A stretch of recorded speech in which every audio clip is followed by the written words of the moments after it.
Si vous vous interrogez sur l'état de l'Afrique en 2024, je vous conseille de lire le livre de l'auteur que je vais recevoir tout de suite. Il s'appelle Maurice Simodjom. Il est auteur du livre L'état de l'Afrique 2024 qui est paru aux éditions Afredit. Bonjour Monsieur Simo. Bonjour Monsieur Kamayou. Et bienvenue à Lomé. C'est un plaisir pour moi.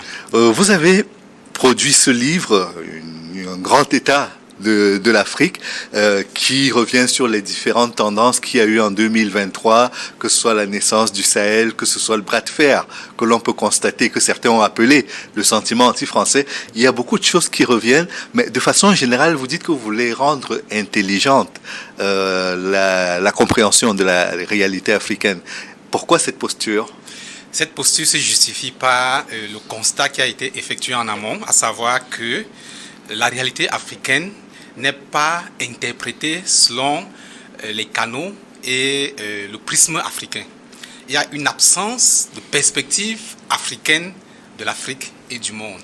Une absence de canon, de géopolitique, de géostratégie pour interpréter ce qui arrive en Afrique, pour interpréter les relations entre les Africains et le reste du monde, et aussi pour livrer aux Africains une grille de lecture du monde.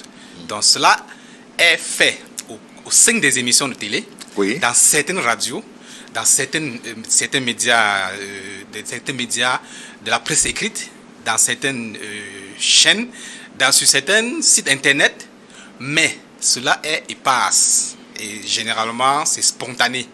Il y avait besoin d'un espace de référence, un espace intellectuel de référence qui soit attendu, qui soit un rendez-vous de profondeur et de densité pour mettre de l'intelligence sur les événements africains. C'est quoi mettre de l'intelligence ? Vous avez des événements qui se déroulent dans le Sahel, dans le Maghreb, en Afrique centrale, en Afrique australe et un peu de partout sur le continent africain. Il faut tisser une toile, il faut un lien, il faut établir le lien. Parce que une colonne vertébrale, oui. Voilà, intelligence vient de intelligere, établir le lien. Il faut dire en quoi un événement comme le départ forcé des troupes françaises dans le Sahel correspond également exactement au départ des investisseurs français dans le secteur de la finance et de la banque. C'est des événements qui ont l'air d'être différents, mais il faut rendre cela intelligent en montrant que tout cela rentre dans une dynamique, un grand mouvement de reprise en main des Africains par les Africains. De l'Afrique par les Africains. Oui, parce que quand vous parlez du départ des banques françaises, ces banques ont été remplacées pour la plupart par des banques africaines, et en l'occurrence des banques marocaines. Bien entendu, il y a des banques marocaines, oui. Il y a également des investisseurs de l'Afrique subsaharienne. Oui. Nous avons des investisseurs Vista Bank, qui oui. reprend certaines filiales de Société Générale, qui n'est pas du Maghreb. C'est un mouvement. L'Afrique est arrivée à un stade de son évolution historique où elle décide d'agrandir ses marges de manœuvre. Cela se fait dans le Sahel sur le plan politique, sur le plan militaire, avec l'expulsion des troupes d'occupation.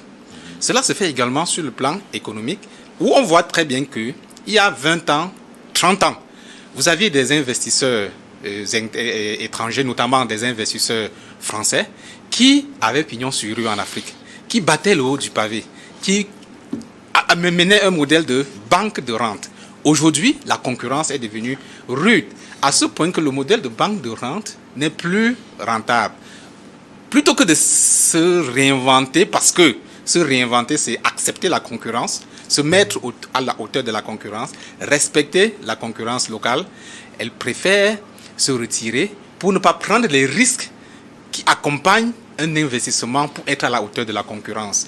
Donc là, c'est rendre l'actualité de l'Afrique intelligente. Rien ne se passe de façon fortuite ni de façon aléatoire. Donc de ce point de vue, nous rendons hommage à ceux qui produisent les faits, parce que nous donnons de l'intelligence à ces faits. J'ai remarqué que en dédicace, vous rendez un très grand hommage, un vibrant hommage au docteur Fokam, qui est le créateur de Afriland First Bank.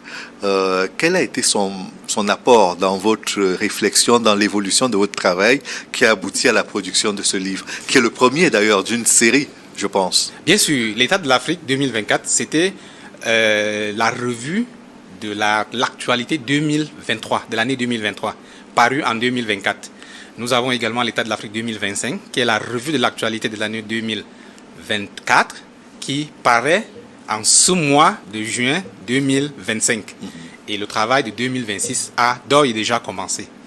Et cette vibrante hommage dans l'édition 2024 est d'ailleurs repris dans l'édition 2025. C'est pour vous dire à quel point il est important pour moi que mes lecteurs sachent le crédit que je dois à celui qui m'a ouvert les portes de la curiosité intellectuelle et de l'hybridité intellectuelle.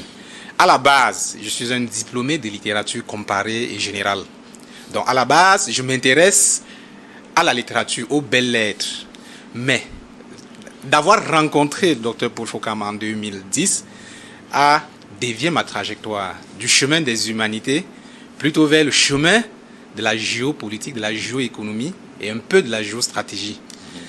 Dès le départ, il m'a fait clairement savoir que mes études de littérature ne me prédestinaient pas à m'investir dans le domaine des humanités de façon exclusive. Que j'avais la possibilité, une fois parvenu au sommet, c'est-à-dire titulaire d'un doctorat en littérature comparée et littérature générale, j'avais la possibilité d'utiliser les outils de la recherche pour m'épanouir dans plusieurs domaines, y compris dans le domaine de l'économie. Mais je dois vous avouer que je n'ai pas été vraiment à la hauteur de mener des études économiques parce que c'est un peu plus difficile. Par contre, il m'a également fait savoir que à côté de l'économie, il y a la géoéconomie, il y a la géopolitique, la géostratégie.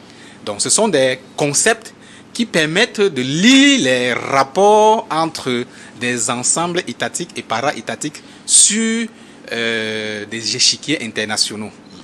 C'est avec un peu plus de bonheur que je me suis essayé à la géopolitique, à la géoéconomie d'abord, oui, avec la guerre économique parue en 2000. Oui, c'est le premier livre que vous avez publié. Oui. Oui. D'ailleurs, préfacé par Dr Fokam, qui à l'époque a recommandé le livre. Donc j'ai poursuivi ma réflexion et aujourd'hui nous avons l'État de l'Afrique qui pour moi n'est pas encore vraiment le couronnement et l'aboutissement de ce qu'il aurait voulu que je produise. Il attend un peu plus de moi. Et je sais qu'en continuant de travailler, je serai un jour à la hauteur de ces attentes. Mais quand vous prenez les publications des institutions financières internationales, il y en a qui sont consacrées aux économies africaines. Vous prenez la Banque africaine de développement, elle a les perspectives économiques de l'Afrique. Vous prenez la Banque mondiale, il y a plusieurs rapports qui sont faits sur l'état des économies africaines. Pareil pour le FMI et pour d'autres banques de développement.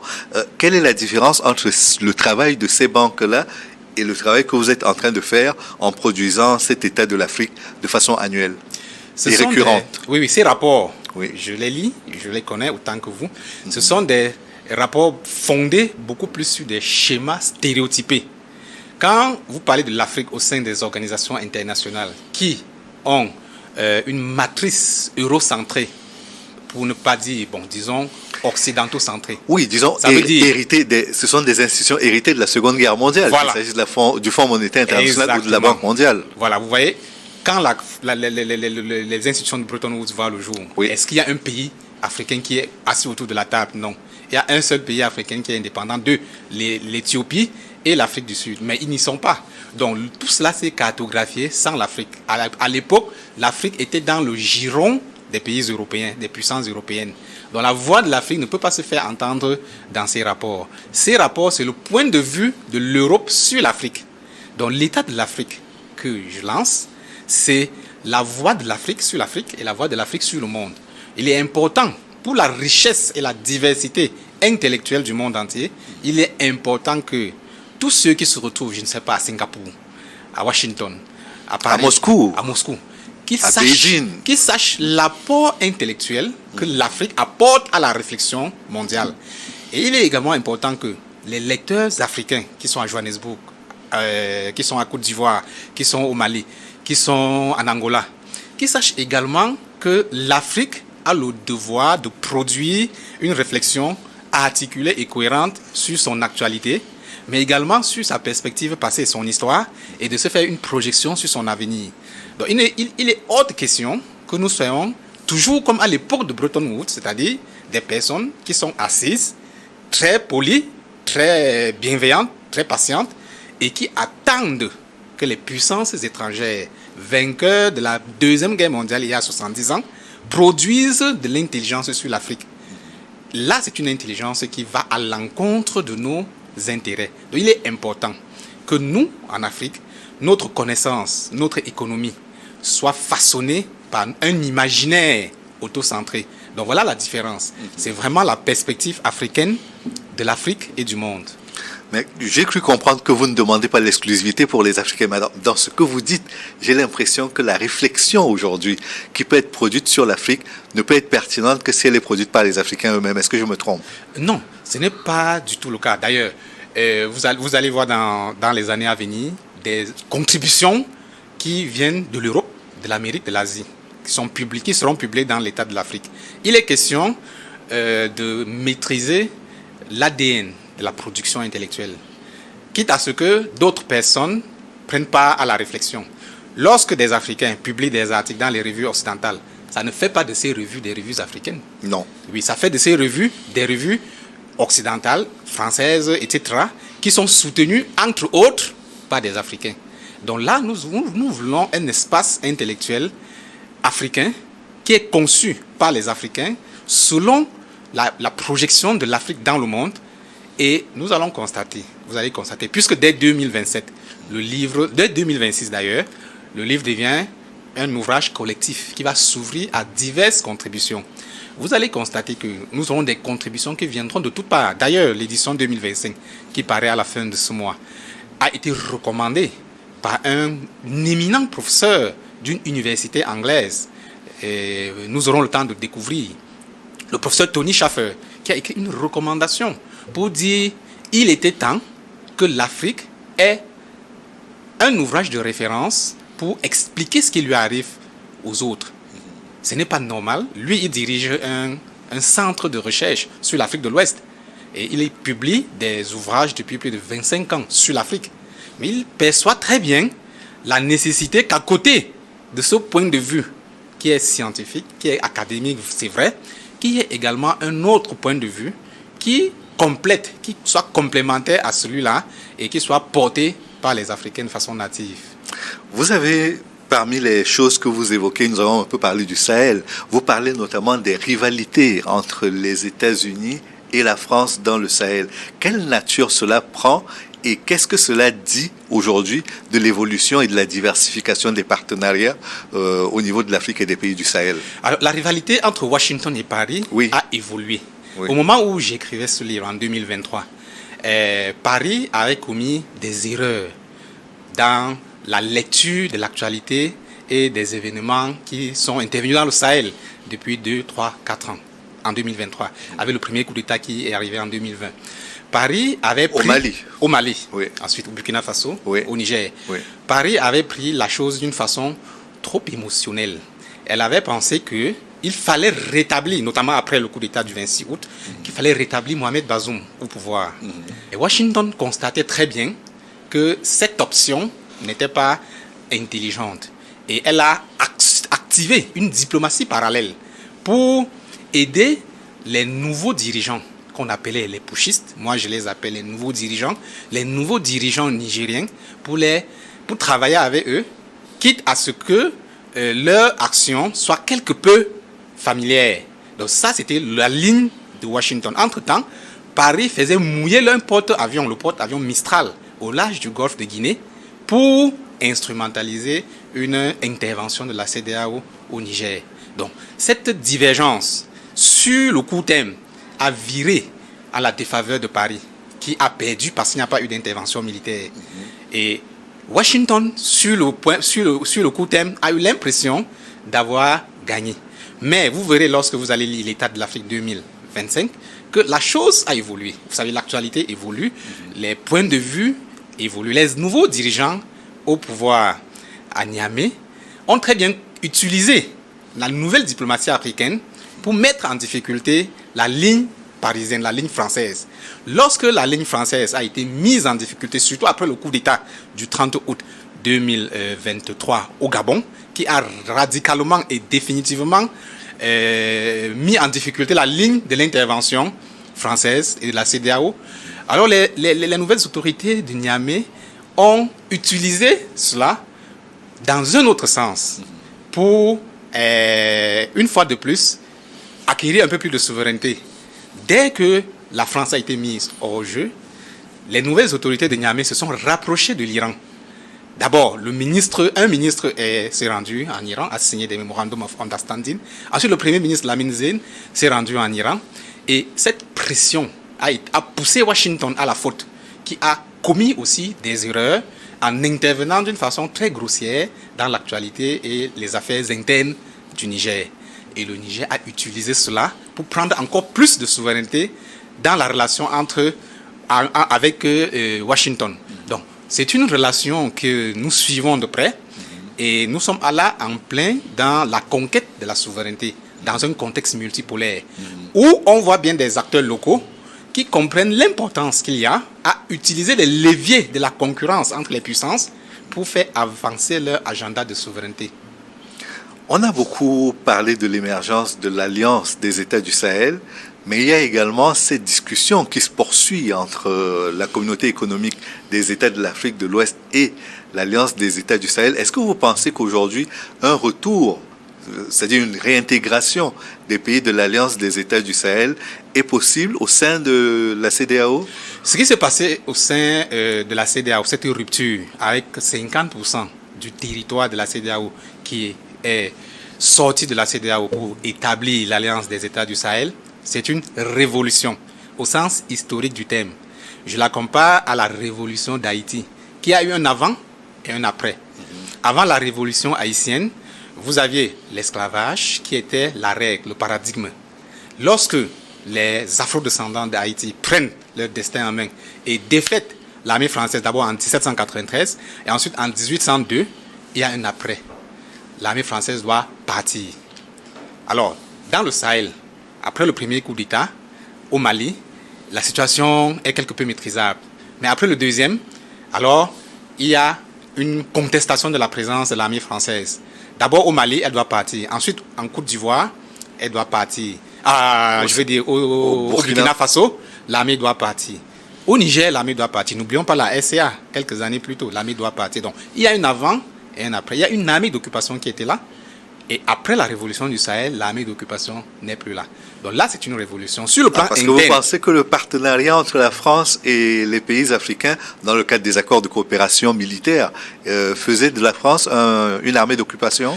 Oui, c'était une armée d'occupation dans la mesure où cette présence militaire n'était pas légitime.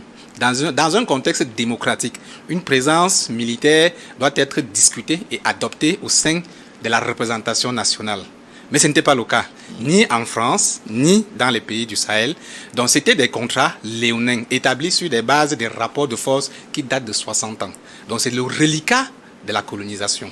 Donc là, je parlais du point de vue international. Maintenant, du point de vue sous-régional, c'est une révolution dans la mesure où la puissance militaire d'occupation qui vit ces moments de difficulté dans la sous-région a encore quelques ressorts au sein de la CEDEAO, notamment pour désigner le chat par son nom, notamment en Côte d'Ivoire et au Bénin, entre autres.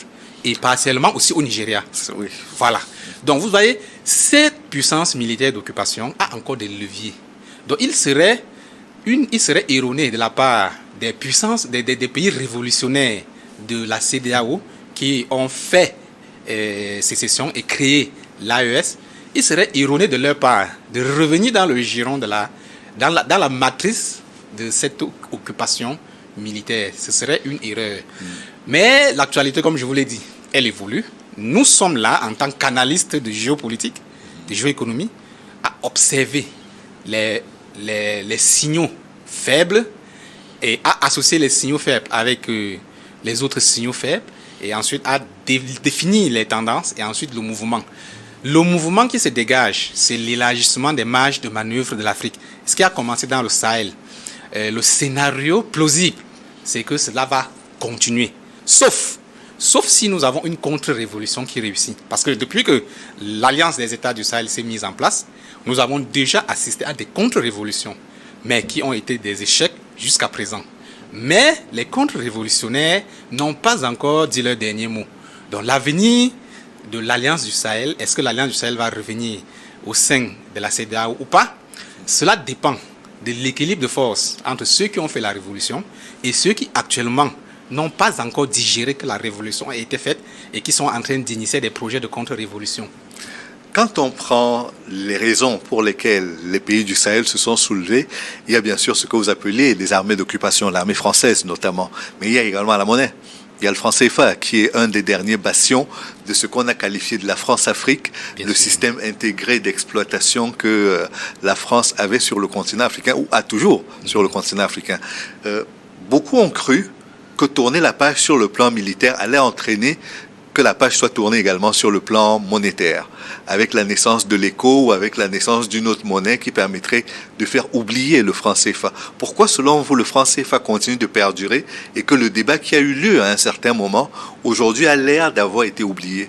Alors, j'ai écrit dans La guerre économique que nous sommes plus proches de la fin du franc CFA que du début. Alors, je l'écrivais en 2019, le franc CFA avait 74 ans. Aujourd'hui, il a 79 ans et nous nous rapprochons inéluctablement de la fin. Le franc CFA n'a plus 70 ans. Il faut acter que la mort du franc CFA est programmée. Cependant, les choses iront à une vitesse très intelligente parce que la monnaie est une question extrêmement délicate, extrêmement sensible. Et beaucoup ont pensé que les militaires du Sahel étaient irréfléchis et qu'ils étaient dans l'optique d'une rupture insensée. Non. Dans l'état de l'Afrique 2025, qui est la suite de l'Afrique 2024, j'explique très bien la différence qu'il y a entre sortir de la CEDEAO et sortir de l'UEMOA. Il est aisé de sortir de la CEDEAO. Mais sortir de l'UEMOA, il faut voir déjà le plan B avant de sortir. Donc si vous sortez tout de suite, vous mettez en difficulté l'économie de votre pays. Et il n'est même pas certain que les pays de l'UEMOA, les autres pays de l'UEMOA, qui sont d'ailleurs des satellites de la France, aient même intérêt à ce que le franc français soit déstabilisé aujourd'hui. À ce que le franc CFA? Oui, le franc CFA, je vous en prie, soit déstabilisé aujourd'hui. Il y a une période d'observation et de préparation qui est nécessaire pour tout le monde. Donc, ce serait insensé de rompre tout de suite sur le plan monétaire. Il y a un travail qui va prendre du temps. Et à ce que nous voyons, les signaux sont déjà là. Et les États du Sahel, ils travaillent. Donc c'est quelque chose qui est réfléchi et qui est intelligent et qui est programmé. Parce qu'il s'agit de la confiance. Le principal moteur de la banque, c'est la confiance. De la monnaie, c'est la confiance. Le crédit. Crédit veut dire confiance. Si il n'y a pas de crédit dans une monnaie, cette monnaie ne vaudra rien du tout. Donc il faudrait créer des conditions telles que une monnaie qui entre en jeu soit accompagnée d'une confiance et d'un crédit pour que les investisseurs y adhèrent. Donc ce travail, il est en train d'être fait et inéluctablement, c'est dans le Sahel, sauf si les choses ne sont pas égales par ailleurs, que le franc CFA commencera son processus de désagrégation. Mais est-ce que les États du Sahel peuvent... Je rentre dans la prospective. Est-ce que les États du Sahel peuvent aujourd'hui battre une monnaie commune alors qu'on est en train de travailler à la création d'une monnaie qui sera commune et même unique, pourquoi pas, entre les pays francophones et les autres pays, les lusophones, les anglophones et tous les autres? Alors, il y a un chapitre de près de 15 pages dans l'état de l'Afrique 2025, un chapitre de géoéconomie qui présente les différentes étapes, mais également les différentes projections de l'éco, parce qu'il y a autour de l'éco 2 projections. Nous avons la projection endogène, les 15 pays de la CEDEAO, les 8 pays de l'UEMOA, plus les 6 pays de la ZMAO, dont les pays de la CEDEAO qui n'utilisent pas le franc CFA. Ces pays ont une projection. C'est de celle-là que vous parlez, c'est-à-dire nous allons créer une monnaie commune pour les échanges du Nigeria à la Mauritanie en passant par tous ces mondes-là. Alors, il y a une autre projection autour de l'éco, c'est la projection française, qui pense que l'éco mise en place dans le contexte d'une intégration monétaire aussi large et aussi ambitieuse est un frein à l'utilisation monétaire, l'utilisation du levier monétaire dans la puissance française en Afrique. Alors, c'est pour cette raison que la France a eu sa propre projection de l'éco. Elle a mis en place en 2019 sa vision de l'éco. Une monnaie qui sera mise en place d'abord au sein des pays de l'UEMOA et qui va s'étendre au pays de la ZMAO. Alors que la projection nativiste de l'ECO, c'était une monnaie qui commençait par la ZMAO, ensuite qui s'étendait à l'UEMOA. Oui. Donc, en prenant les pays de la ZMAO de court, la France et la Côte d'Ivoire ont mis un frein important au projet nativiste de l'ECO. Cela signifie qu'aujourd'hui, le débat n'est plus les critères de convergence, comme c'était le cas jusqu'à présent. Maintenant, le débat, c'est quel éco va être mis en place. Parce que là, maintenant, il y a deux échos. Il y a l'écho franco-ivoirien qui est venu se mettre en travers du chemin de l'écho de la CEDEAO, qui était piloté par le leadership économique du Nigeria, qui totalise 70% de l'économie de la CEDEAO. Donc, actuellement, nous sommes dans une situation de blocage. Et dans cette situation de blocage, il est compréhensible que les États révolutionnaires de la CEDEAO qui ont créé l'AES jettent un grain de pavé dans la mare en préparant leur projet et en l'implémentant d'une façon progressive de manière à ce que la mort du franc CFA soit accélérée. Parce que si on reste en l'état actuel, les deux échos vont se neutraliser et cela va prolonger la vie du franc CFA. Donc vous pensez qu'aujourd'hui, il est plausible d'estimer que peut-être dans les 3-4 prochaines années, il pourrait y avoir une monnaie propre au pays de l'Alliance des États du Sahel? Il est possible. L'échéance, je ne peux vraiment pas m'hasarder. C'est un avenir de moyen ou de long terme. Mais pas de court terme. Oui, parlons maintenant de la guerre à l'est de la RDC. C'est un sujet qui préoccupe énormément. Vous l'avez évoqué un peu dans la question des rivalités au sein des Grands Lacs. Et là, il ne s'agit pas que de Paris et de Washington. Il y a d'autres acteurs qui entrent en ligne de compte. Comment est-ce que vous voyez l'évolution de la situation dans cette partie du continent africain? Alors, j'ai présenté une lecture géopolitique de cet événement, de cette crise, qui n'en est plus une, qui est vraiment une guerre en tant que telle. J'ai présenté des acteurs locaux. Nous avons des acteurs locaux, des acteurs proxy. Le M23, c'est un acteur proxy de l'Ouganda et du Rwanda. Nous avons un État, l'État congolais, qui est un État faible, un État failli, qui a une armée assez peu outillée économiquement et techniquement. Une armée avec des généraux qui ne sont pas à point, qui ne savent pas lire les cartes. Quand on leur dit que le M23 approche, ils ne savent même pas où le M23 peut arriver à Goma. Donc voilà du côté congolais. Nous avons du côté de l'Ouganda, nous avons une projection qui est très ancienne parce que Kampala a d'abord été le pivot américain des Grands Lacs. Oui. Par la suite, c'est Kigali qui est devenu le pivot américain des Grands Lacs. Et pendant un temps très bref, Washington a pensé à déplacer le pivot américain des Grands Lacs de Kigali vers Kinshasa. Mais c'est ravisé. Et actuellement, le pivot américain des Grands Lacs se trouve encore à Kigali. Parce que la Chine a orchestré une pénétration très importante en République démocratique du Congo et opère d'une façon plutôt concurrentielle dans le secteur des mines.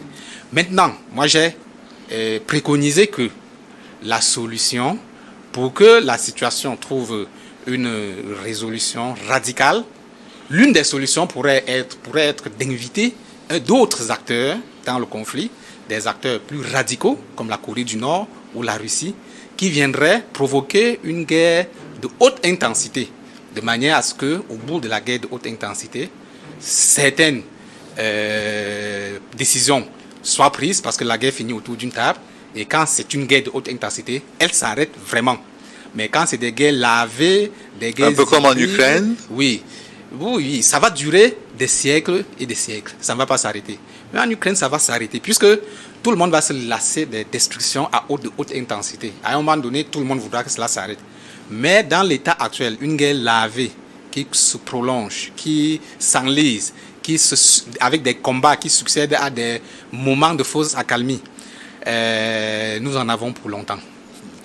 Nous allons bientôt terminer l'entretien autour de ce livre, L'État de l'Afrique 2024, qui est le premier d'une longue série, je le rappelle encore.